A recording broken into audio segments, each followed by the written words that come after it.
Hey everybody, it's Bust with our Heart of the Huntress Eternal season end of season review.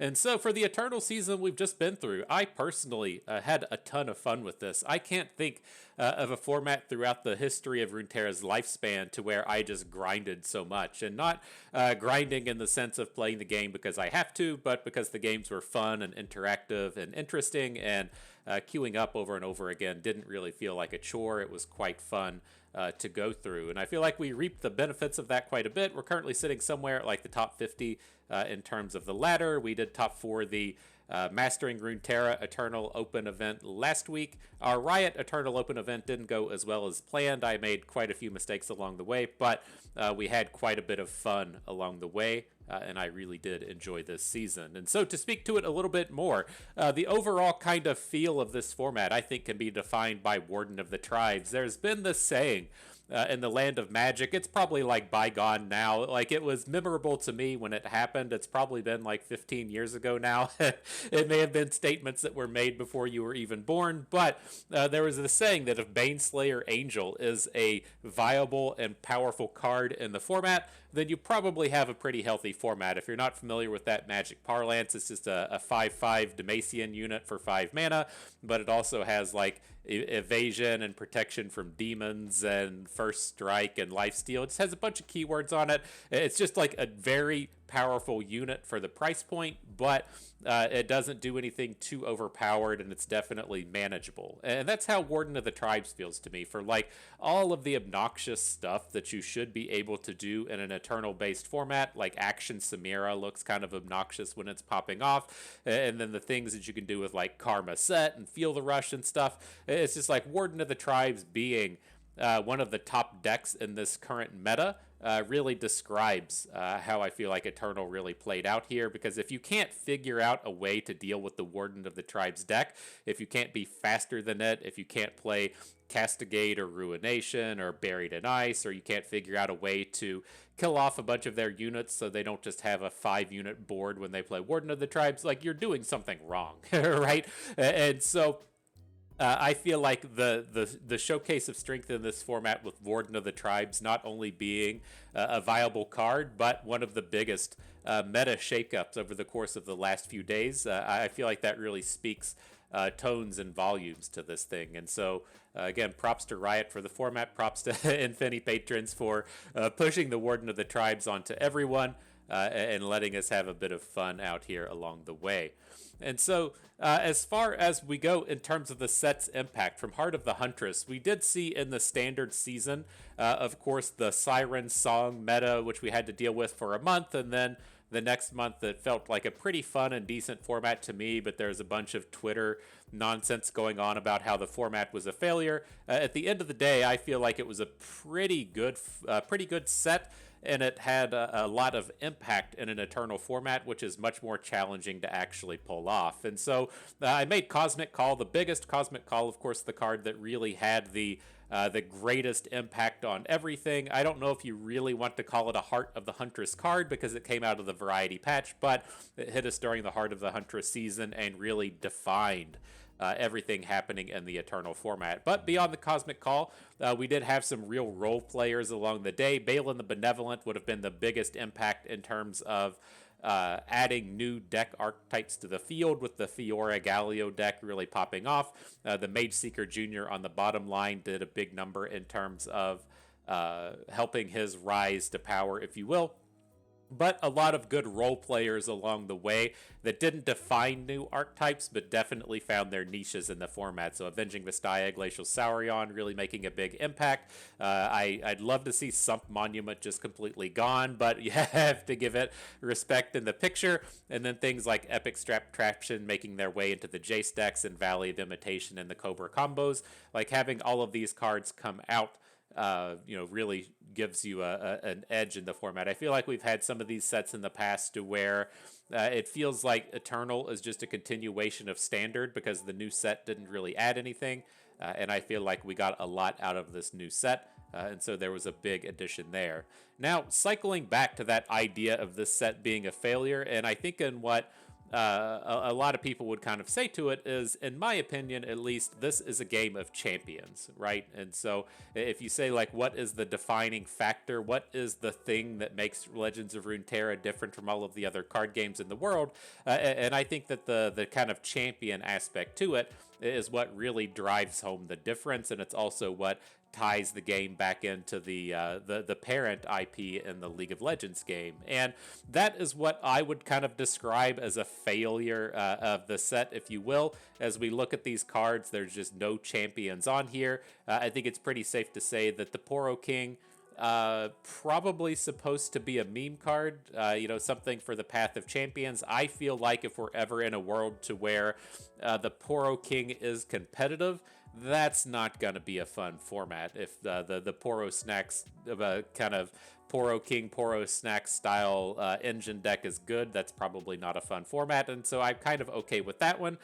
Nico didn't really pop off. She's one of these cards that could potentially blossom in the future. I think especially in terms of Eternal, you have to really give a little bit of credence and a little bit of notice to these cards that have the extra deck building requirements. As you release new raptors and release new birds into the game, those can all be added into a Nico deck and potentially gives her something in the future, but that didn't really pop off here. And then while Nidalee being a standard staple, she didn't make her way into the lands of Eternal. I'm sure Kawako probably played Nidalee to rank 1 at some point, but the outliers aside, Nidalee has not made much of an impact. And I could see that as being kind of the failure of the format, if you will, and that the champions did not come into Eternal and make a big impact here.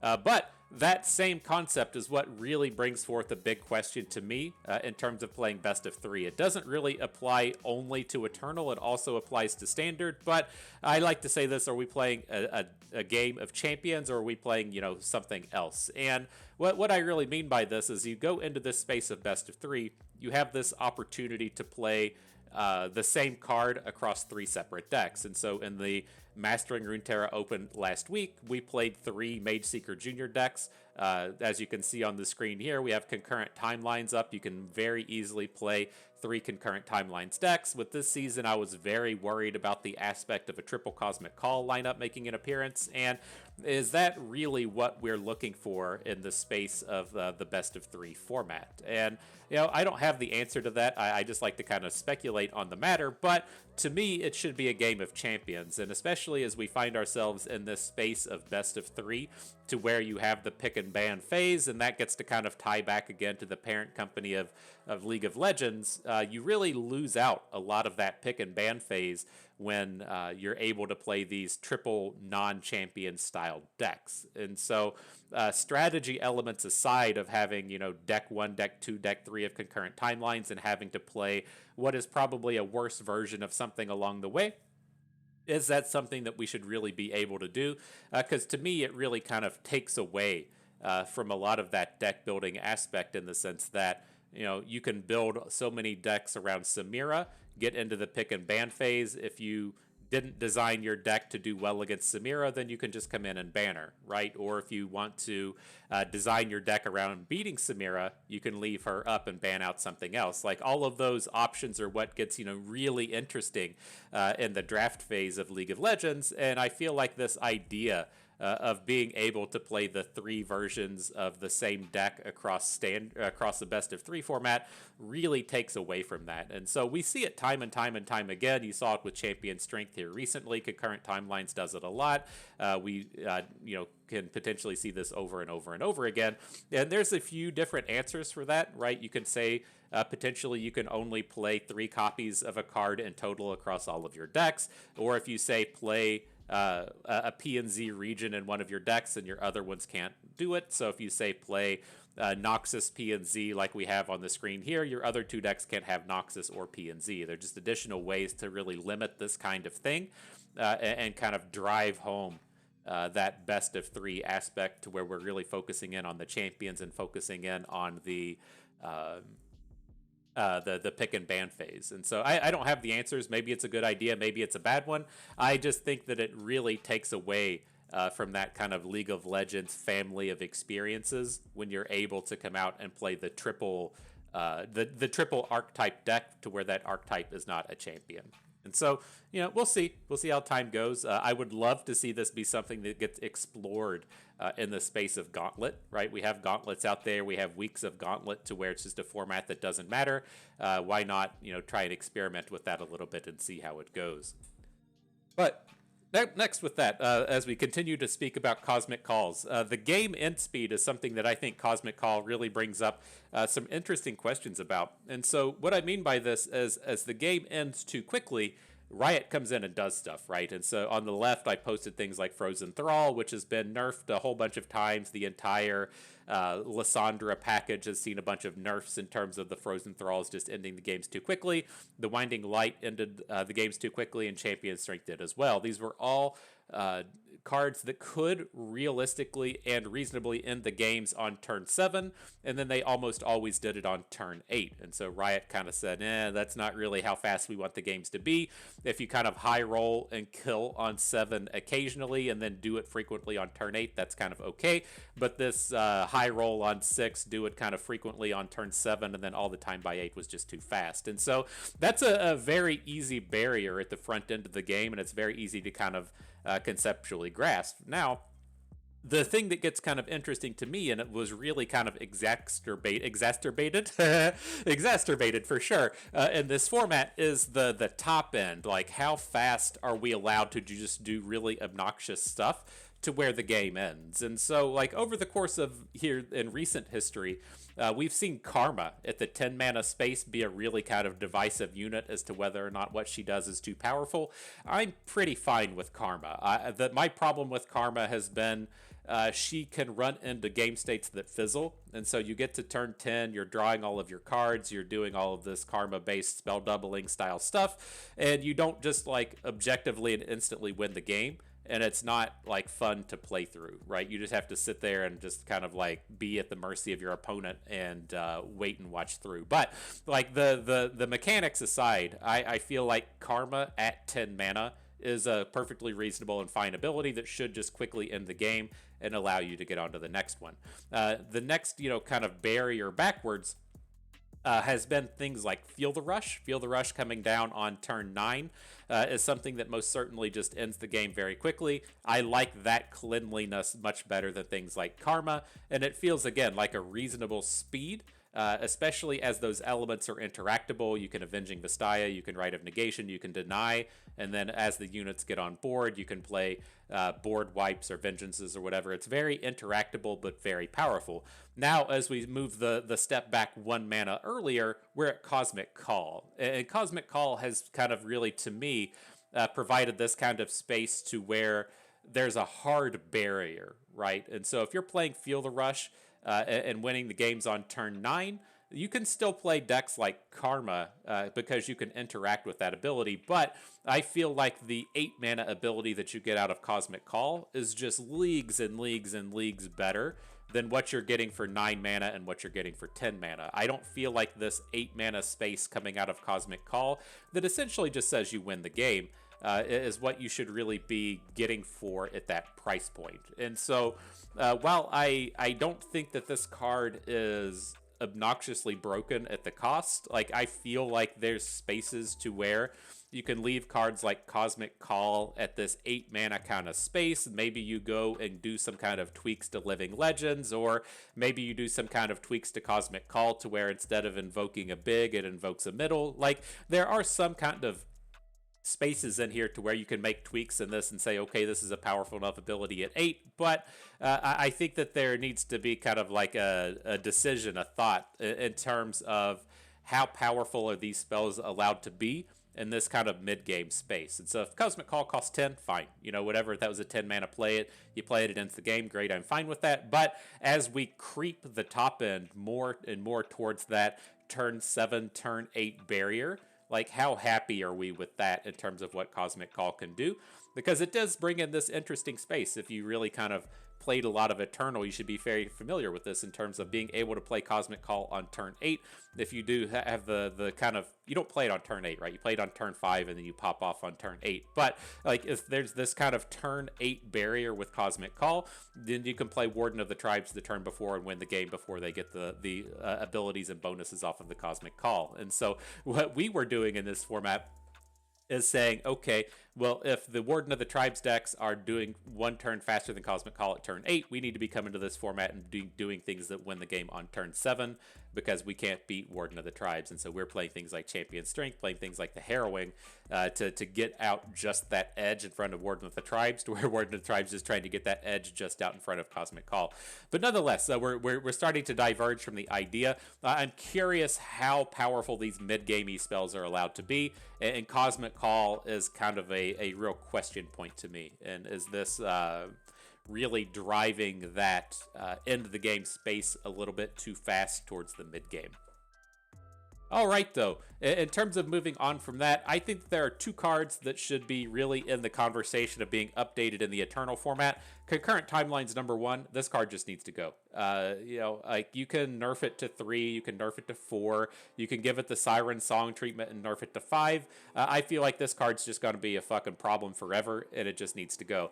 Like, as we went through the variety patch, this is what really drives home to me the problem card that is Concurrent Timelines, and that's when you see like Riot saying, okay, some of these cards that have seen like a little bit of play in the past are really super shitty now. We're going to give them some updates in terms of the Path of Champions. These are probably also relevant and reasonable updates if the draft mode ever comes out. And so what we're talking about here are things like Ancient Crocolith at 4 mana, Radiant Guardian at 5, the Scout Horn thing at 5 that just became a 5/6 Scout unit. Like, these are changes that are at best fringe relevant and constructed. At worst, it's just things that are never going to see play, and I'm sure they are actually reasonable in Path of Champions, but these are all actual buffs to Concurrent Timelines. I hope at least every person out there has got the feeling of having your opponent on turn 2 play Concurrent Timelines and then follow it up with Fareth, and then on turn 4 they play Combat Cook into Croc into Scout Rake.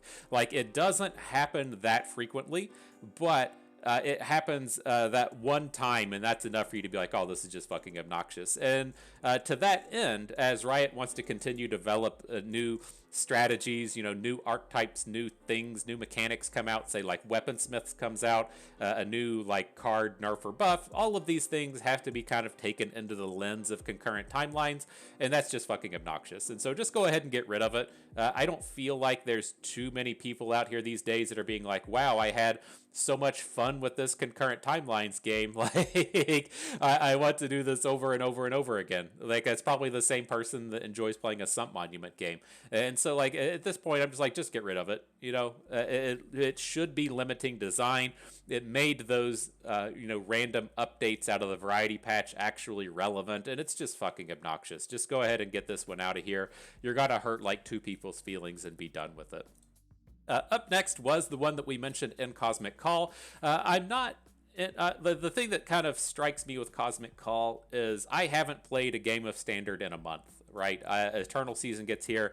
I'm all in on Eternal. As the new set's released here in a couple of weeks, we'll jump back into Standard for the next 2 months. And so I don't have a great grasp and a great take on the Standard format right now. Looking at like the meta stats on Runeterra.ar and Lurk being the number one deck in Standard right now, no one is playing this format. And so my thing is, I'm of the belief that Cosmic Call is probably fine in Eternal. Like, I didn't feel like the Cosmic Call decks were too obnoxious to where you couldn't really beat them. I felt like they had a lot of counterplay to them in the sense that a lot of these decks just aren't doing anything, right? They're just putting up this wall of units that are trying to be defensive, and then on turn 5 they spend 8 mana that doesn't do anything, and then on turn 8 they win the game. And so, like, you can really adapt and play around that play pattern, and that's not too obnoxious in the space of Eternal.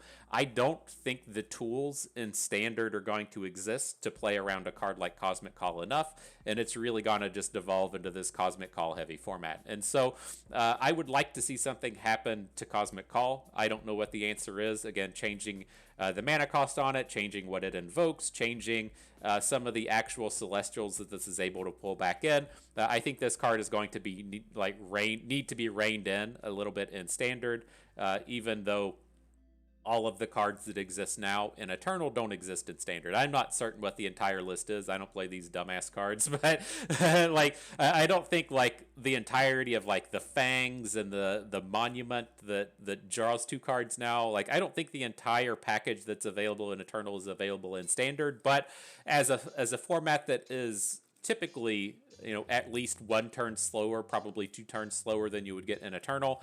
That is just the place where Cosmic Call can come in and shine, and I think that needs to be probably reined in for the Standard format. And so, again, like I'm on the fence with this in Eternal. It seems to me like it breaks the rules of what you should be able to do at this price point, but I think we'll ideally see a nerf to this as we come into this new Standard format. And this won't be just the actual defining deck of the world there. We could all just play Cobra Combo, right? Cobra Combo, I think, should be an answer to the Cosmic Call, but that format sounds like 0 fun to me.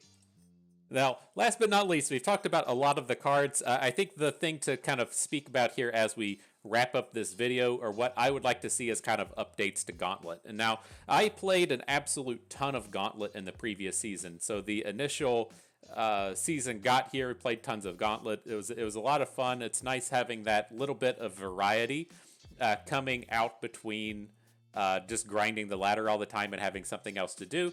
But the first thing that I would like to bring forth is you got to fix the format order. This really just kind of threw me off for the entire season of Gauntlet, as like Heart of the Huntress was released, the go-to format in Gauntlet was Freeform. Like, why the fuck are you putting Freeform as the number 1 format as a new set is released? Like, you really want that week 1 ability being something that kind of showcases the format in some way. Freeform is not it. Singleton is not it. It should be either, you know, like the best of 1 or the best of 3 format, whatever. That's a very easy cleanup and fix.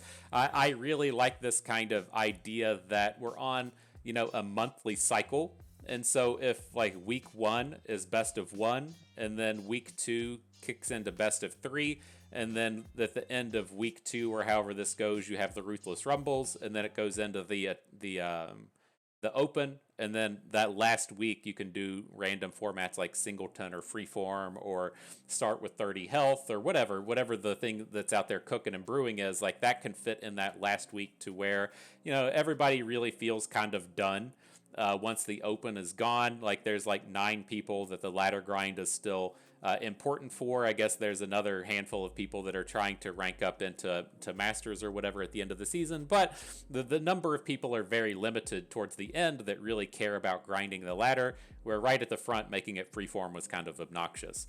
Now, that kind of ties into this next bullet point, in that I really got thrown off in terms of collecting trophies for the season. I saw that the gauntlets were Freeform. I'm just like, yeah, I'm just not going to do it. Then the Runeterra Open shows up, and you're like, oh, wow, there's no way I'm going to grind enough trophies to hit the buy because I didn't play Freeform, so I'm just going to quit playing Gauntlet. And then, like, the next season rolls in, you're excited to play with the new balance patch, so you don't jump into the Gauntlet, and then you're like, oh, fuck, the next Open is about to get here, and I don't have the buys yet, and I need, like, 150 trophies, and, like, it just gets you, like, right out of the gates. It feels out of order. But what I ended up doing here at the end of this season is, I know that towards the end of the Eternal season, last one for Glory and Navori, Riot was like, okay, well, we're going to just do like unlimited gauntlets and see how it goes. And I thought that that's what we were going to do this Eternal season. So I thought that I could slack on my gauntlet doing. I feel like I could just grind Ruthless Rumbles for 3 or 4 days, and that would be enough to get me into that second buy space. And so the Ruthless Rumbles came. They were only 1 a day. I said, oh, fuck, well, I guess we're not going to do this. And then we come into the next week, and it's unlimited entry with the buy-in events that pay out trophies for 0 wins. And I was like, oh, cool. And so what I did was I played like 35 gauntlets at the gym entry fee. Like, I just spent 300,000 gems on the Emporium, right? Like, I spent 300,000 gems on the Emporium, and it barely took me under 1,000,000 gems. And so, like, as it took me the effort to get to this second buy space, I only had to spend like 40,000 gems in entry fees, right? It was like 800. I think it's 800 gems to enter, and then you get 3 trophies for conceding out right at the beginning. And so I just cycled through that like 30, 40 times, and that's how I got up to the 2 buys. And that's just pretty obnoxious, right? That's a real slap in the face to the people that wanted to grind and wanted to play the gauntlets and really work hard towards getting those. I feel like this was just an oversight. Like, as this happened in the last Eternal season, they said if you have 0 wins, you're getting 0 trophies. That's just a function of the a function of this unlimited buy-in thing. But I guess they just missed it this time, and so I think that really needs to be kind of honed in, as that's a real bummer for the people that actually put in the work.